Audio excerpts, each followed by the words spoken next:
Now, due to the inclement weather experience because of the anticipated passage of the tropical cyclone 2 last week, an estimated 200,000 people were without pipe-borne water.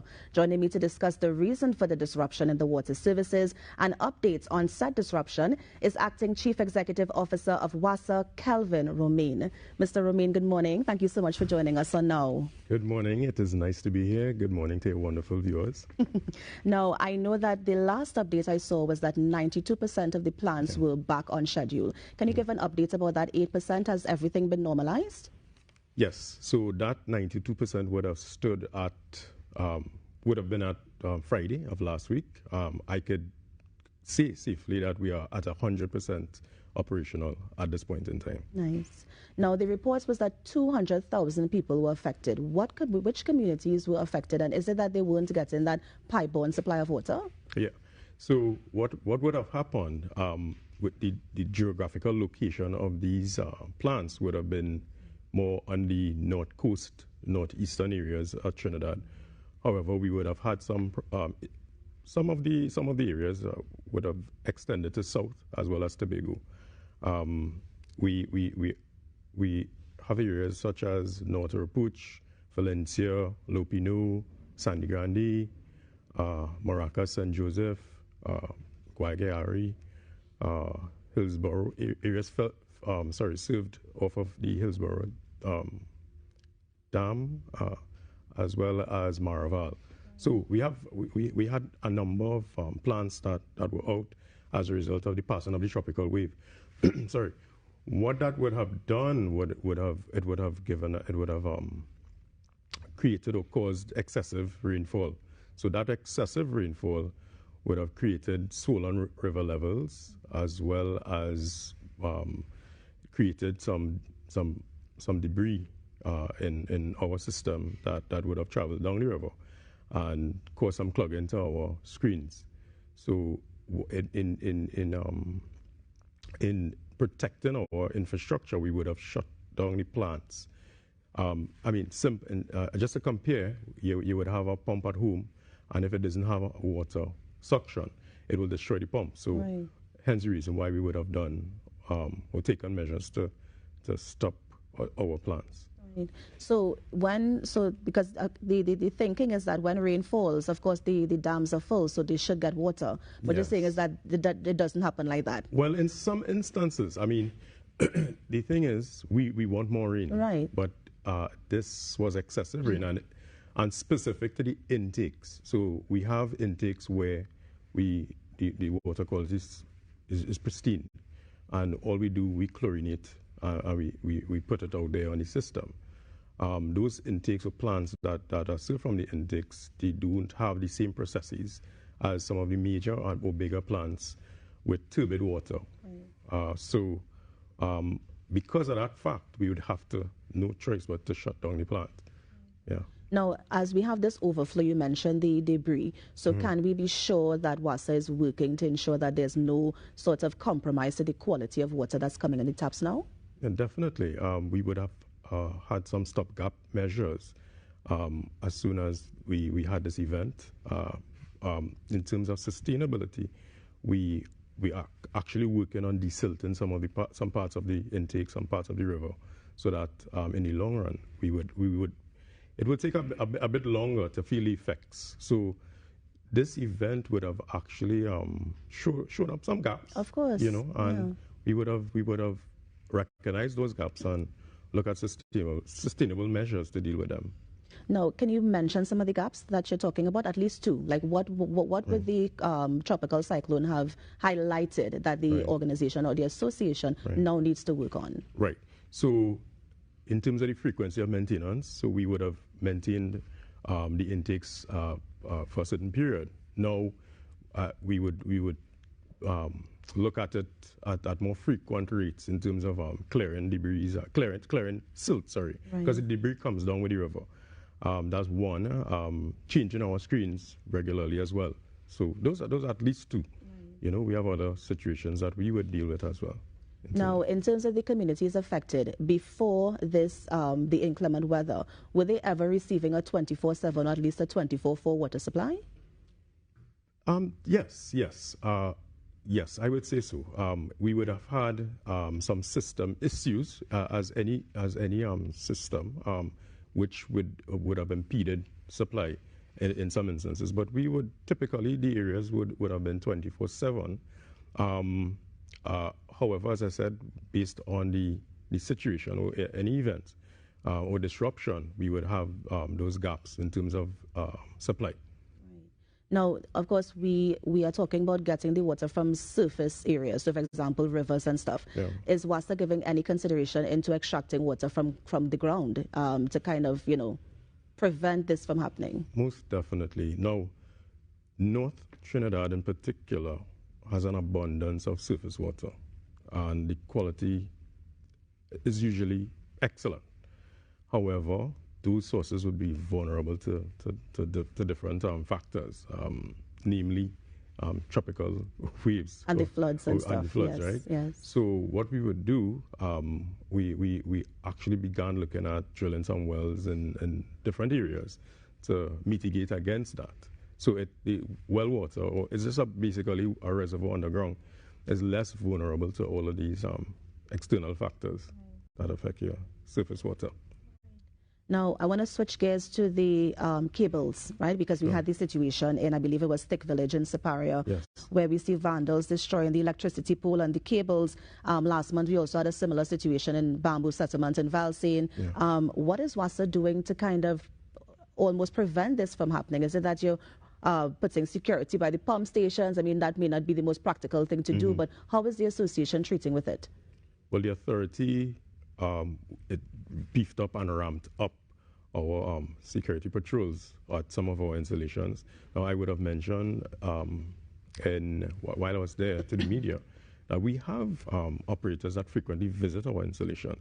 So it is a combination. So what we would have done quite recently would have looked to acquire some cameras for some installations as well. I mean, it wouldn't be worthwhile to spread it or have a ubiquity of cameras.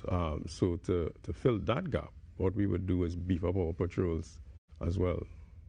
Yeah. So patrols in addition to the cameras? Correct. Any ideas where you would think about placing the cameras? Like, is it in high-risk areas or? Most definitely. I wouldn't want to reveal all. Of course, because you don't want you don't want to know that they're being looked at. Yes. Yes. So, but we would be strategic in the placement of our cameras. Of course. Yeah. Now, in terms of you mentioned some of the gaps that were identified with the anticipated passage of the cyclone. Of course, you would have gotten some heavy rainfall. Yeah. I know one of the issues as well is some mechanical problems, as you mentioned, and one of those is the leaky pipelines. We have a lot of leaky pipelines we had the one that we had to fix, I think, in Cocorite last week or week before, and there are so many others that's happening throughout the country. Any updates on when these will be fixed? Well, the minister would have made mention of our leakage management program that we actually are currently doing, and we would have repaired over 10,000 leaks, and we have a backlog of about 25 plus 100 leaks outstanding. But that's just the start. We have a cause and we have a consequence, right? Something is causing. Something would be causing the leaks. So in terms of preventing the leaks from happening, again, we have to know what would be causing the leaks, and we would have different factors. We have to look at our operational system, and our processes in terms of opening and closing valves, creating water hammers on the system, the intermittent supply themselves, because it is not a steady state system when you open and close your system, so it creates some leaks. So what we do, we don't want scheduling, but that it is a necessity or need at the moment. So all of these things that we would be looking at in terms of ensuring sustainability after the leak is repaired. You know. Now, Mr. Romain, when you say you don't want scheduling, you mean scheduling of the water? Yeah. I mean, we would want to wean off scheduling, and it would be down to water efficiency, making the system efficient, optimizing the system, implementing pressure management. And I could say safely, we are working on that as we speak. Right. So is this a part of a digitization plan at WASA that we can see or is happening at this time? It's part of the strategic plan. Right. So it's even better. So that digitization plan, it also falls under the umbrella of our strategic plan. Okay, great. Yeah. Nice. And in terms of the mechanical problems of the pumps, I mean, we had something with the Cora water treatment plant that was causing low pressures to come in the tap. I mean, could you expand on this? I mean, what was causing that? Well, I was at the Cora water treatment plant on Friday, and I saw the effects of the swollen river levels. The pump, we would have to shut it off.